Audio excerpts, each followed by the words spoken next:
Corona जैसी वैश्विक महामारी की तीसरी लहर के चलते जिला रेवाड़ी में भी पिछले 1 महीने से स्कूल बंद थे, लेकिन सरकार के दिशा निर्देशों पर बंद पड़े इन स्कूलों में फिर से रौनक वापस लौट आई। ये तस्वीरें हैं रेवाड़ी के एक निजी स्कूल की, जहां कोरोना प्रोटोकॉल नियमों का पालन करते हुए स्कूल में एंट्री से पहले सभी बच्चों के हाथ सैनिटाइजर करवाकर और उनका टेम्परेचर मापने के बाद ही उन्हें कक्षाओं में एंट्री दी जा रही है। प्रेयर भी कक्षाओं के अंदर ही करवाई गई और सामाजिक दूरी और मास्क का विशेष ध्यान भी रखा गया। इस संदर्भ में बच्चों ने कहा कि स्कूल आकर वह बेहद खुश हैं, क्योंकि आज वह अपने दोस्तों से मिलने के साथ साथ अपने गुरुजनों से रूबरू संवाद करके अपनी पढ़ाई कर सकेंगे। स्कूल बंद के दौरान वह ऑनलाइन पढ़ाई कर रहे थे, लेकिन कभी नेटवर्क प्रॉब्लम आ जाती थी तो कभी समझ नहीं आता था। अब हमारे सभी डाउट्स भी क्लियर हो सकेंगे। स्कूल टीचर्स की माने तो गुरु शिष्य के संबंध में जो अपनापन होता है उसे शब्दों में बयां करना मुश्किल है, क्योंकि स्कूल बंद के कारण बच्चों को ऑनलाइन किताबी शिक्षा तो मिल रही थी, लेकिन गुरुजनों से जो उन्हें प्रत्यक्ष संस्कार मिलते थे उनसे वह वंचित थे। अब फिर से हमारा प्रयास रहेगा कि जिन संस्कारों की बच्चों में कमी रह गई है उसे पूर्ण रूप से साकार किया जा सके। बच्चे जो शिक्षा में बैकफुट पर आ गए थे उन्हें महामारी से बचाने के साथ साथ शिक्षा के क्षेत्र में भी आगे रखना बेहद जरूरी है। कोरोना प्रोटोकॉल नियमों के तहत प्रेयर भी कक्षाओं में करवाई जा रही है, क्योंकि हर अच्छे कार्य की शुरुआत भगवान के नाम और ध्यान से ही होती है। समय के बाद आज ये कोरोना जैसी वैश्विक महामारी के बाद स्कूल कैसा लगा? हमें बहुत अच्छा लग रहा है, क्योंकि बच्चों के बिना हम अधूरे हैं और ना बच्चे भी हमारे बैकफुट पे जा रहे थे, चाहे छोटे बच्चे हैं, इनको फ़ोन पे जितना समझ आता है बेचारों को, तो ये है कि अब स्कूल खुल गए, हमें भी बहुत खुशी है और हमारे बच्चे भी बहुत खुश हैं। मेरा नाम शीत है। एक लंबे समय के बाद कोरोना जैसी वैश्विक महामारी के दौरान जो 1 महीने से छोटे बच्चे स्कूल नहीं आ पा रहे थे, ऑनलाइन क्लासेस चल रही थी, आज बच्चे वापस आए, रौनक लौटी स्कूलों की, क्या कहेंगे?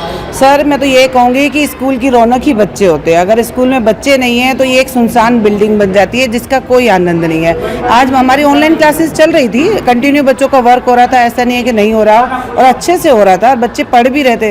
लेकिन आज जब बच्चे स्कूल आए और स्कूल में रौनक वापस आई है, उसका कुछ अलग ही आनंद है। आज बच्चे फेस टू फेस हमसे मिलेंगे, अपने फ्रेंड से मिलेंगे, अपनी बातों को शेयर करेंगे, जो प्रॉब्लम्स है उन्हें शेयर करेंगे। घर पे ऐसा होता है एक बार ऑनलाइन कंप्लीट हो गई क्लास, उसके बाद बच्चे सोचते हैं कल जब दोबारा क्लास स्टार्ट होगी तब हम अपनी प्रॉब्लम शेयर कर पाएंगे।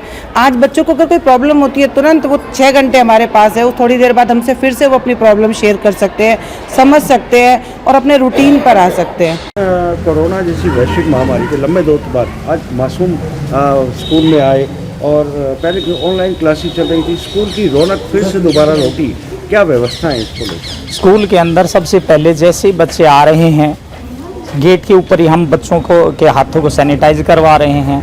जहां पानी पीने की व्यवस्था है वहां भी सैनिटाइजर की व्यवस्था की हुई है। सभी बच्चों को कोरोना गाइडलाइन को पालन करने के लिए समझा दिया गया है। सभी बच्चे मास्क के अंदर आ रहे हैं। क्लासरूम के अंदर भी सिंगल बेंच पे एक ही बच्चा बैठा है। इस प्रकार की हमने व्यवस्था बनाई हुई है ताकि इस महामारी को हराया जा सके।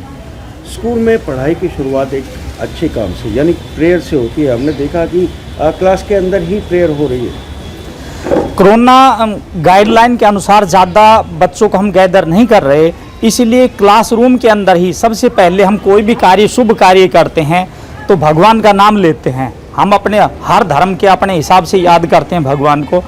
तो क्लासरूम के अंदर ही हमारे बच्चे, हमारे टीचर बच्चों की प्रेयर करवाते हैं और फिर दिन की शुरुआत करते हैं। डॉक्टर सुदयद। मैडम, आज लंबे कोरोना काल के बाद लगभग 1 महीने बाद छोटे मासूम बच्चे आज स्कूल में आए। जी सर। क्या कहेंगे?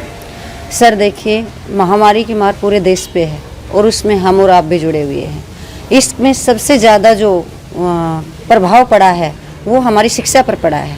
बच्चे काफ़ी समय से घर पर थे, हम ऑनलाइन पढ़ाई करवा रहे थे, परंतु हम जो देना चाह रहे थे वो बच्चों को नहीं दे पा रहे थे, क्योंकि बच्चे का और अध्यापक का एक गुरु और शिष्य का रिश्ता है। जिस प्रकार से पेरेंट्स बच्चे को संस्कार देते हैं उसी तरह से गुरु भी बच्चे को शिक्षा के साथ साथ संस्कार देते हैं। हम शिक्षा तो दे पा रहे थे परंतु संस्कारों से हमारे बच्चे अछूते थे। आज हमारे इस विद्यालय के प्रांगण में दोबारा से बच्चों रूपी फूल खिले हैं, तो हमारा जो दिल है वो बाग बाग हो रहा है और हम अपने कर्तव्य को पूर्ण रूप से निभाने में समर्थ हो पाएंगे। क्या नाम है तुम्हारा? धैर्य।